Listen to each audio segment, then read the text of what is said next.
Thank you for tuning in. A live stream new episode of the Stephanie M. Seaton Sunday Show will be starting soon. With your host, minister, and author Stephanie M. Seaton. If you would like to be a guest on the Stephanie M. Seaton Sunday Show, email Stephanie at stephaniemseatontheauthor@gmail.com.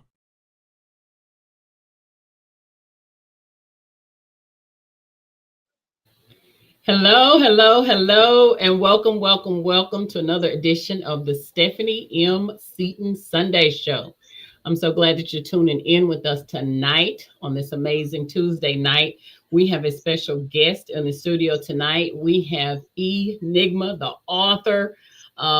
Listen, I just got through talking to him about how many books he's got. He's going to blow you with the topics and what he's talking about. So many of the books are relevant to real life. So let's welcome E.Nigma to the studio tonight. Welcome. Thank you. I'm blessed to be here. We're going to have a good time tonight. This gentleman has written over 31 books, 32 coming out soon, and 33 at the beginning of next year. I had the pleasure of meeting him. It's probably been about a year ago now. We were at the Dock Bookshop in Fort Worth, and I remember going over to his table. And it was kind of close to like my first one or two events that I had even been to. So I was kind of learning some stuff still of how to set up a table. And this gentleman had books all over the place and stands, and I was just really blown back. So very happy to have the opportunity to interview you tonight. We've passed each other in several different venues, and so I'm glad we finally locked it in Yes. and we have this conversation tonight. So again, thank you for being here tonight. Let's just jump in there. One of the things that I ask all my first time guests, E.Nigma, is for you to tell us, the audience, who you are. So kind of just describe who you would like for us to know you to be. I always tell myself I'm a storyteller. I know a lot of people want to be novelists. They want to be authors. They all want these labels, but the label I always like is storyteller because I work in different platforms. I do novels. I've also started off in doing screenplays and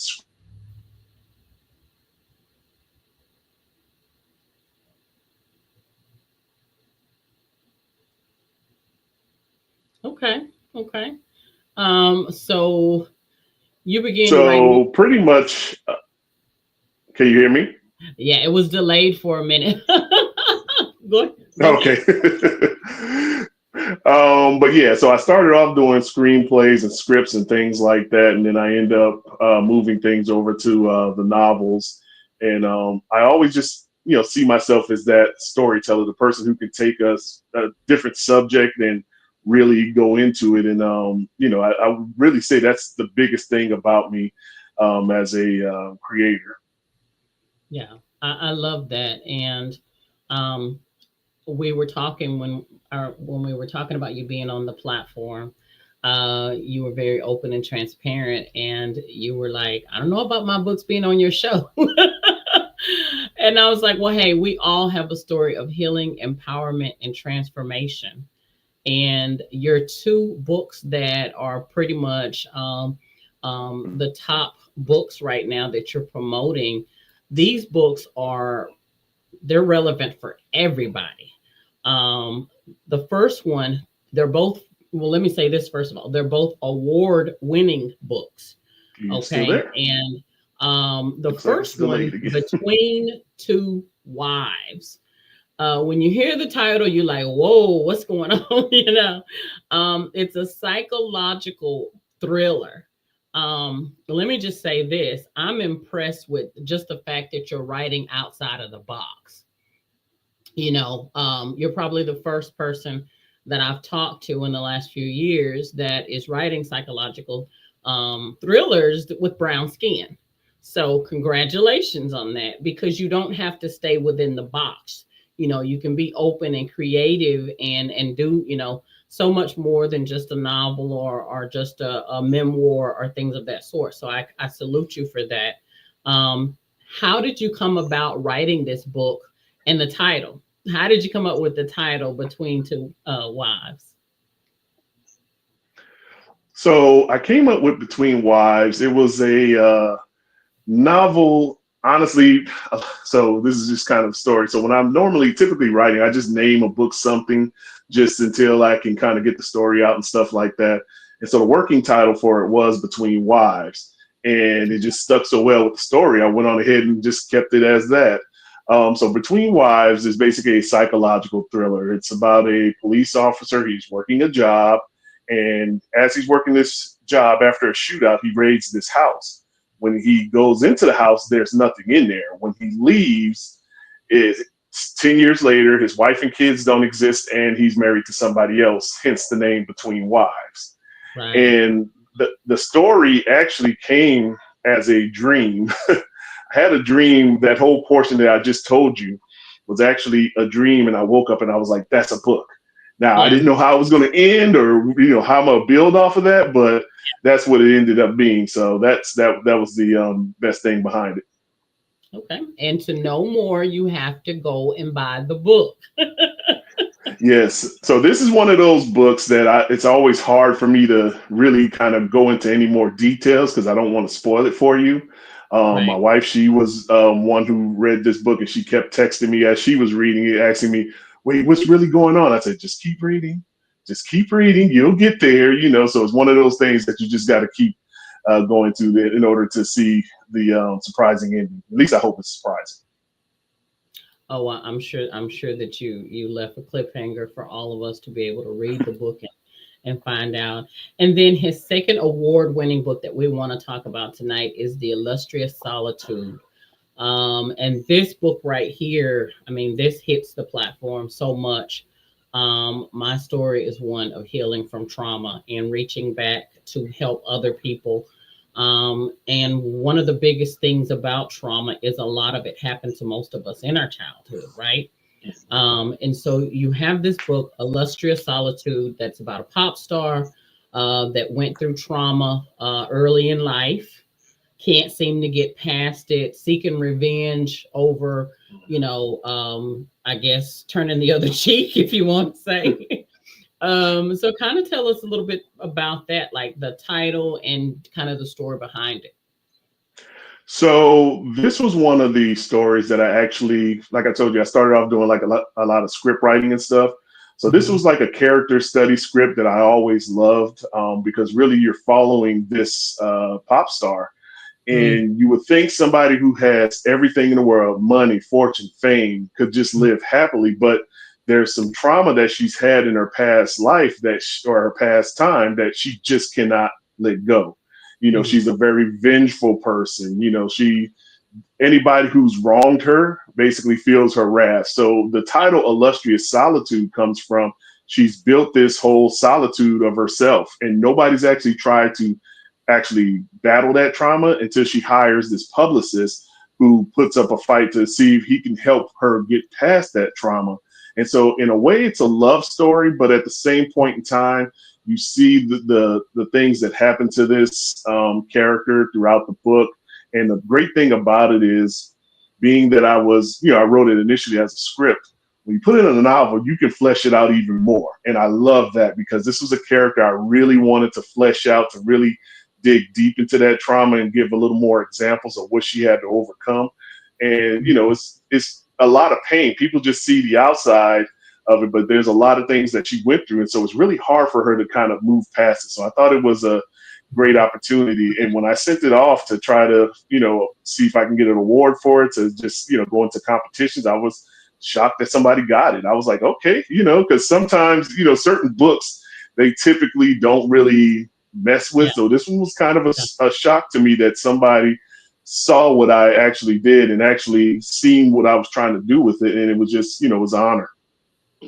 Congratulations on your awards. And, as a writer, when you put your heart and soul into something, you definitely, want it to be recognized. And some of the books that, we put our hearts into, it takes a little bit deeper. You have to dig a little bit deeper for those books. And it sounds like one of those books that really took you on a journey as well. Would that be correct? Yeah, it's one of those ones where I knew the story was there. I didn't know, if it would be something that can help somebody. Different stories have different effects on different people. Right. But it was just something that I don't know, it just felt right to basically put it on paper.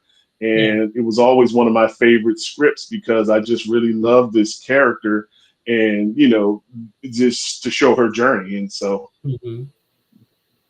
Yeah, and that's important.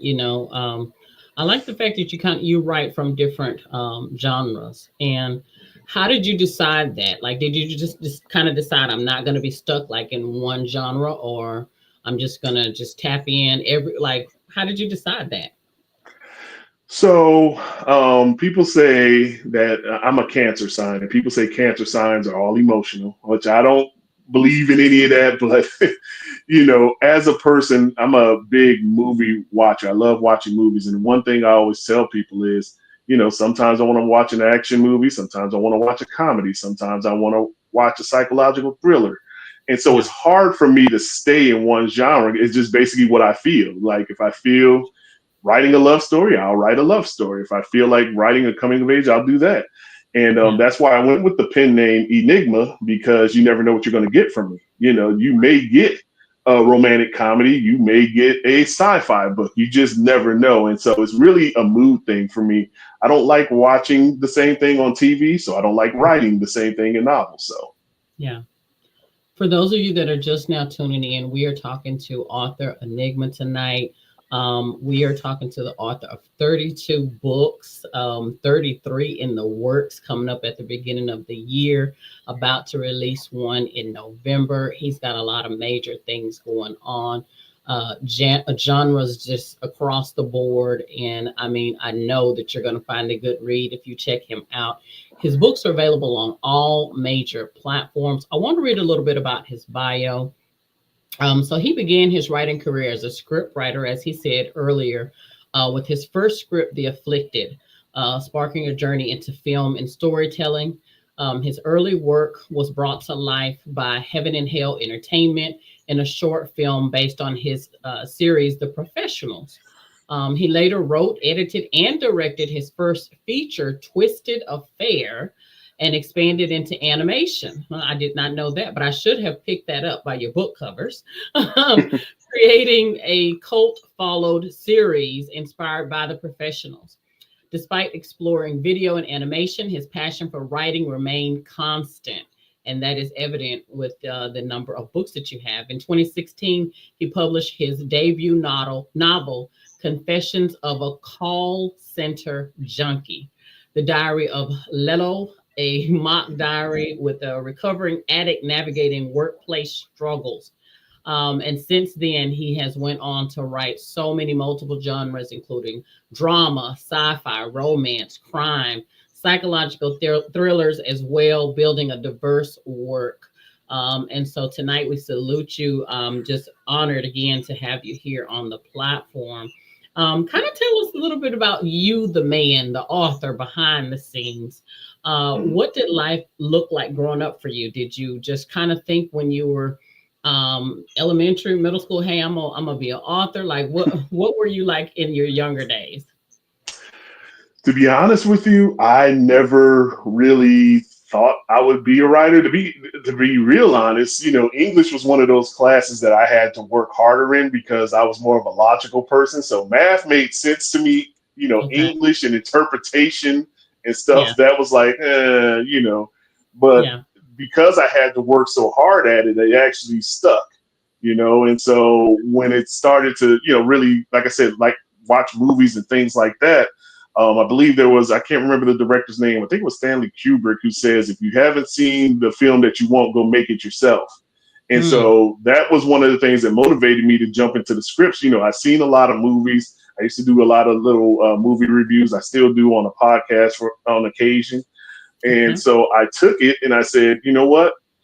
I want to do it myself. And so I started developing different scripts. And, like you said, reading about me in the past, I did actually try to film a movie. It did not come out the way I wanted, but hey, I can say I did it. Hey, yeah, you that's what know, it.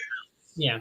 Yeah, and so basically from there, it was just like, I stood in Hollywood trying to do scripts and things like that. I had two scripts that were actually optioned, but didn't go anywhere. So at that point, that's when I made that switch to go to novels. I had all these scripts that I had written, and so some of them actually turned into novels. So I would have never have thought that growing up that I would actually write one book, let alone, up to 33. So. Right. Okay. Looking back on your writing career, if you had to narrow it down to one or two, what accomplishments are you most proud of? I will give it two. The first accomplishment would be actually, my first book, clearly. When I first started, I put it on Amazon. I didn't worry about it. I was like, just okay. And, when I actually did a print copy and just put it in my hand, it just felt so like, wow, I did this. It was just one of those experiences that new authors, when you get your first book, it's just, you can't explain it. It's just a feeling of just like, wow, Yeah. And I guess the second thing would be my first sci-fi book. When I first started writing, I love sci-fi. And I didn't write a sci-fi book on my first three books, I believe, because I didn't really think there was a market for it. And so when I wrote this sci-fi book, this is the story I've always wanted to write since starting writing. And so when I first wrote it, and I did it, I said, I don't care if I don't sell one copy. Yeah. This is my book. I wrote this for me. This is a story I've had in my head for years. I finally got it out on paper. And I didn't care, like, okay, I don't care if anybody buys it. It's my book. It's a book that I will always cherish. So I think those are like the big two highlights as far as my writing career. Okay.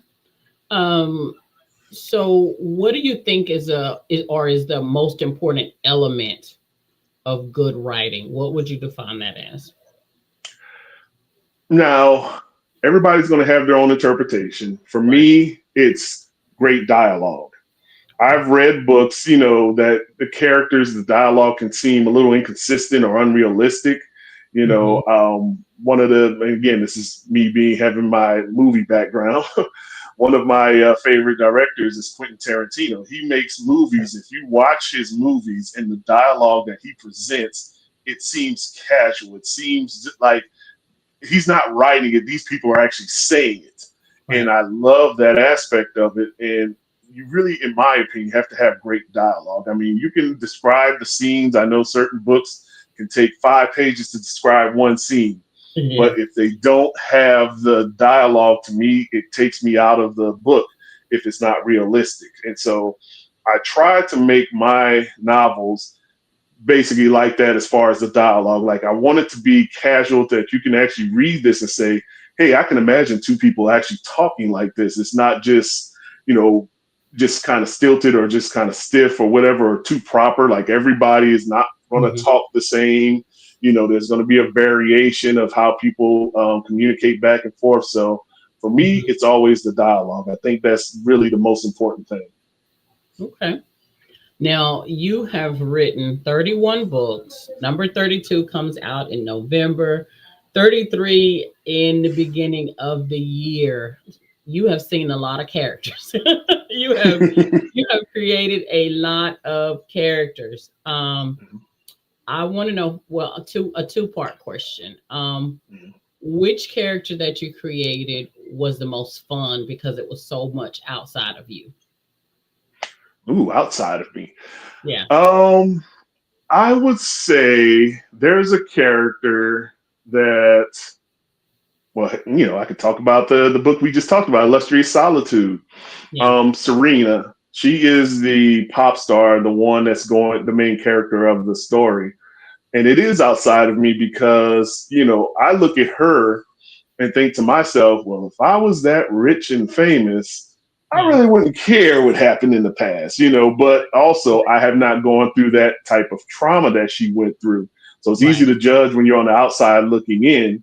Right. But yeah, I would say that was the character that's most outside of me because, it's one of those things that the anger and the rage, even as the author of her, I don't understand it fully. You know, it's just that's the way that she is.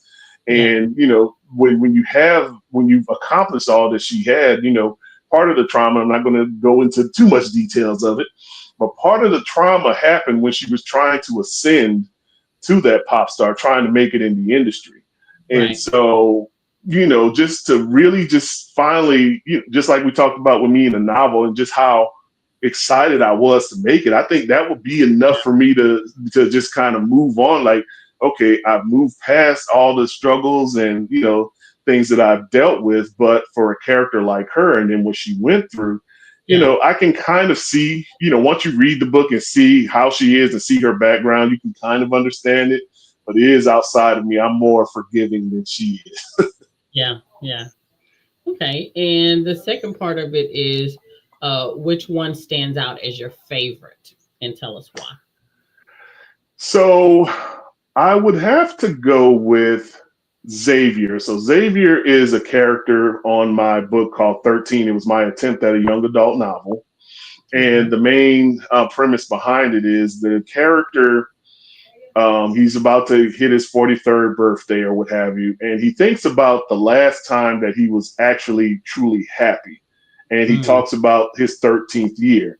And the reason why I like that, because, and it's not as bad as him, but, you know, when I was around that age, it was like, man, looking back at everything, because I was in New Orleans, we dealt with Katrina and all these types of things. And then we also, I was an Army brat. And so we traveled the world a lot. And so I went from Colorado to New Orleans, which I always tell people it's like going from Beverly Hills to Compton. Okay. It's a totally different thing. Yeah. And so the last year that he stayed in Colorado, you know, that was the last time he felt that he was actually a kid. He was actually felt he was happy. And so this mysterious man gives him the ability to live his 13th year over again. And he realizes, yeah, things weren't always what you thought it was. You know, being an adult has different problems than being a kid. Right. And it also different things that he was fearful of as a kid. He's not fearful of now because, you know, he still maintains all of his knowledge and stuff like that, which causes trouble and, you know, can alter the future that can really alter his life. So it was a nice story. And I love that book because I always revisit it because it reminds me of that year, that final year that I was actually out there in Colorado. And so, Yeah. You know, it's just one of those things that I actually read that book often. Oh, that's good. When you can go back and read your own work, you know, multiple times, that is a blessing. What advice would you offer to someone that's aspiring to become an author on starting their writing journey? What would you say to them? The main thing is to write. You know, your first draft is going to suck. Trust me. Just keep writing. Yeah. Just keep writing. Keep writing. And a lot of times, because a lot of people always ask me about writing a book, but then they never follow through because they just don't have the habit. And what I always tell people is you have to do something every day, even if it's just writing one sentence, because a sentence leads to a paragraph leads to a page leads to a chapter, and then you start it over again. Yeah. And it's just a matter of keep doing. You have to build that habit. You know, like when I finish a book, it's like the worst time for me because I always say that the characters are speaking to me in my head. And when the book is done, they go silent. And it's just like, okay, I don't know what to do. You know, I always tell myself, oh, I'm going to take a break. You know, I've written this and that. But then after a few days, I'm already working on the next story because I've built that habit of just doing something towards the writing every day. Yeah. And so it's really hard for me to break free from it because that's why I've written so many books, because I just can't take that break. I'm always developing on to the next one. But if I have to just keep writing, you know, don't worry about it. You're going to have to go back through it, fix errors, fix sentence structures and all that type of stuff. But once you have it on paper, I take it like it's clay. You can mold the clay now into the story that you really want to do. So, but you have to get it on paper first. That's the hardest part, getting it on paper. once it's on paper, then you go back. Now you're just fixing everything. And so that's always my advice to people who are trying for the first time. Oh yeah. I always tell people when I'm working with publishing clients and they're like, how do I get started? I'm like, just start writing, get it out of your head. And a lot of people try to start out with format, and it's like, don't start with format, just write, just get it out of your head. Yeah. And I think more people would probably write if they didn't overthink it, thinking that they have to know what the chapter is and they have to know how many chapters and how many words. And I'm like, don't even think about all that. Just tell the story. Yeah. Just put it on paper, because once it's on paper, that's when the real work begins, because now you have it all on there, and then you'll go back and start to structure it to a point where, okay, now this is the story that flows through. So, don't get discouraged just because, oh, well, I don't like how this sounds. And that's people will sit there on one chapter and sit there and keep trying to edit and get it perfectly. I'm like, no. Chapter's done, move on to the next chapter, then move on to the next one. Then you go back and you can clear some things up. Yeah. Let me ask you this. I always ask authors, what is your favorite time to write? Are you an early morning writer, just whenever it hits you? Do you write late at night? What is your favorite time to write? Well, unfortunately, I'm not this isn't the only thing I do. I have a 9 to 5 like everybody else. And so typically the only time I get to write is after work. But if it was up to me, I would be a late night, like really late night writer, because everything's quiet. Everybody's asleep in the house. So basically it's just me and my thoughts. And I can even say like an early morning, but a lot of times early morning, I'll stick with late night. Yeah, late night works better because, I used to work jobs where I was like, up to like 3 and 4 in the morning. And those just seem so quiet to be able to develop things. But right now it's just like after work, I have basically 2 jobs in my head, because as soon as I get home, all right, so what I got to do for this next book? Am I editing? What am I doing? Am I writing something? So typically I'll write, after work. I'm still in that world too. I work a 9 to 5 Monday through Thursday. And then I go into my other world most days when I come home. So trust me, I'm still there too. And for me, I talk about this a lot. For me, writing has become like therapy. And I was laughing a few minutes ago when you said when you finish one book, you're automatically thinking about the next one. That's how my mind goes too. Like I've probably been the longest in the last few months without writing, and that's like 3 months. In the last 3 months, I haven't started another book, and that's a lot for me. I have a few that I've written, and I haven't went back to kind of build on them. You know how you have some that you started it, you're waiting for it to, like, the inspiration to hit you a little bit more. And I'm trying to decide if I want to work on one of those or start something new. But your brain is just constantly going. So I get that, because I'm always thinking, I come up with titles or I come up with characters I'd like to write about. And then I'm like, how am I going to start that? What am I going to talk about? Or do I want to go back to one of my other books and redo it? You're right.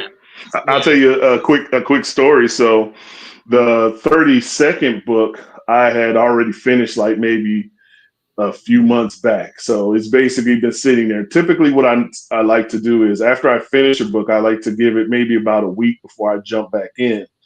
But after I finished that book, I just kind of put it to the side, and another sci-fi idea came to my head. So I started just writing that just for right now. Next thing you know, I've written that entire book. And I'm like, I haven't even gone back to the other one yet to kind of go through the process. So I had to, I'm just now getting back into that 32nd one and I like it this way because, there's a lot of things that you may forget and, you're reading it for the first time. And so now you're experiencing the story as best as it's going to be as like it's your first time reading it. So I did a whole project. I never do that. I don't know why I did it this time, but I did a whole nother project in between the waiting period. Typically it's a week, but once I started this project, I didn't want to stop. So. Oh, I get it. Well, you know what? It's been a pleasure talking to you tonight. I want to ask you, my platform is generally we talk about healing, we talk about empowerment, and we talk about transformation. Which one of those words stands out the most for you? And kind of tell us a story about which one stands out the most for you. I would say healing. Like a few years ago, I lost my father, and it was one of those things that just, lost him to cancer. It just came out of the blue. Like he was diagnosed, and like I think it was he got sick around Easter, and then by June he was gone. Oh, And so it was wow. just one of those Yeah. things that just kind of, I've never really had to deal with loss at that level before. And then soon after that, I had a uncle who passed away and grandfather who passed away. This was all like within a year. And so it was just like one of those things that was just devastating. And I don't necessarily think that you truly heal from that. I think you just kind of learn to live with it. Yeah. It's one of those things. But the reason I said healing is because, you know, the way that I grieve and the way that, say, my sister grieves, my mother grieves, everybody does it differently. Right. Me personally, I'm the type of person who likes to, okay, let's move on. Let's try to move on and just kind of live your life, because I know if something like that happened to me, I would want that same thing for my wife and kids. Like, okay, Mhm. you mourn me, but you got to move on. Yeah. And so that's the way I kind of look at it. But it was one of those things, the writing definitely helps, with Mhm. the healing process, trying to get a lot of that, out of my mind and just kind of put that focus on something else. But, it's been, like I said, it's been a few years, and like you don't never lose it. But I feel that the process is kind of working with me to be able to heal and just become, what I need to be for those who are still struggling. And so Yeah. that's really my, main thing, just really healing not only myself, but try to heal others as well. Yeah. I went to an event tonight before the podcast, and I heard the story of this lady, and I'm compelled to kind of tell a little bit of it tonight, with where you were just talking about the power of healing, and I want to throw in there also forgiveness. Okay. I went to an event where it was for an organization called CARE, which is about Christ abortion recovery experience. And the guest speaker was actually a woman that survived an abortion. Hmm. She had a twin that passed away during the abortion process, but she actually survived. Wow. And the healing part of this is this. So she survived the first abortion. Her mother went back to have a second abortion, but could not have a second abortion when she realized she was still pregnant with one of the twins. Then, after she had her, she gave her up for adoption. Hmm. So she was attempted abortion, and then another attempt, and then to be given up for adoption. She talked and she told the story of E.Nigma tonight on how she now has a relationship with her birth mother. Hmm. And through all of those things that happened, she was able to have communication where her mother told her what happened, but also hear that her mother was only 13 when it happened. Oh, wow. And when she and her mother reunited and she went through the process of hearing the mother's story, she was able to give grace to her mother, and she was able to forgive her mother. And her mother found healing as a Hmm. result of the daughter telling her story, if that makes sense. Right? Oh, perfect I sense. was Perfect sense. listen, I was just like, oh my God, you know. Right. But I said all that, I shared all that to say this. We can sometimes not really know what people are going through. Right. And the lady that was speaking was talking about how she was so against abortion. and people who have had abortions and all these things, not knowing she was a survivor of abortion. And so I said that to say this. So many times we pass judgment. We think that a person is this way or that way. And we all are dealing with so much stuff, you know. And if we would stop and listen to each other's stories, whether it be through podcasts, through books, through interviews or whatever, we would find that we all have so many things that are similar. Even though they may be different, they're still similar, the human part of it, right? Right. And when cancer strikes a family, it doesn't just affect one person in the family. It hits everybody in the family. When depression hits a family, it doesn't just affect the person that's depressed. It affects the people that they're not talking to or that they're not around. When abortion, it doesn't matter what the topic is. It's never just about that one person.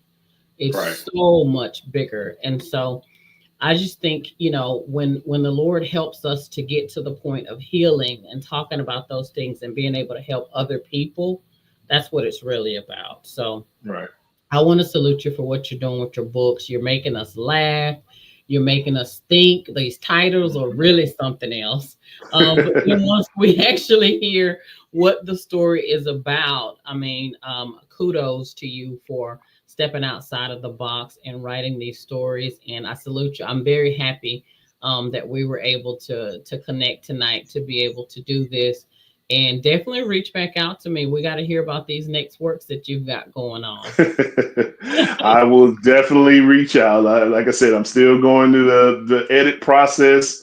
I'm trying to finalize this last one, and then the other one, you know, I'll jump on that. It'll be, I don't try to set dates for myself, but it'll be sometime early next year. And we'll see where it goes from there. I try to really do some things for like the different events that I'm going to. Like the one I'm working on now, I'm going to an event in Houston in October. I thought I would have it done by then, but it's not going to be. So we'll see where it goes. Can we hear the titles, or is that top secret? I don't really have the title for one. Yeah, I'm not ready yet because I'm still kind of up in the air with a couple of titles. So, I will say this one. One of them is a sequel to my espionage thing. So I made a James Bond-esque type storyline, a female spy. And so the first one is called No One Needs to Know. And the title for the one that's coming out in November is No One Dies Twice. And so I'm trying to keep that James Bond type name with it to kind of flow with it. So it's a sequel to that one. And so that one, I know. The sci-fi one, I have no clue what I'm calling it yet. Okay. So definitely stay tuned to what E.Nigma has coming up. I'm going to put the links again. So these links will be in the comments no matter what time you happen to watch this interview. You'll be able to find these links. So we've got the link to his Amazon author page, the link to his Mind of a Black Author podcast. And then we also have a link to his YouTube novel podcast. So make sure that you check them out. Please tell them, how can they get in touch with you on social media, E.Nigma? So all my social media, if you go to my website, it's www.enigmakid.com, and that's www.enigmakidd.com. My Facebook is on there. My Instagram is on there. My Twitter, which I barely use, it's on there though. So any type of social media you want to get in touch with me, you can actually go to the website. And the website also shows a listing of all my different podcasts I'm doing, the different novels that I have. I also have a section called Character Corner where you can kind of see what I'm thinking behind the scenes on certain characters that I created. And it also has a listing of the different events that I'll be attending to and different pictures from the event. So basically, you go to the website, you'll see everything me, including the social media and other links like that. All right. Sounds good. Well, thank you so much for being here tonight.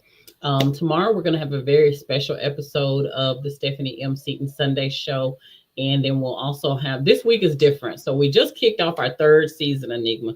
And so this week, I actually have 3 podcast episodes that are going to be going.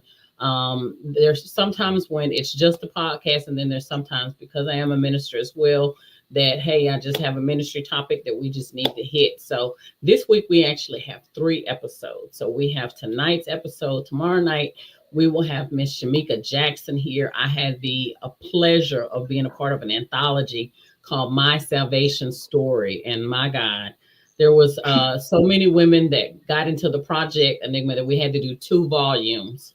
Wow, so, that's yeah, good. yeah, it's amazing. And so we'll be doing that conversation on tomorrow night. And then on Thursday, I will let you know. But on Thursday, you want to tune in as well. Okay.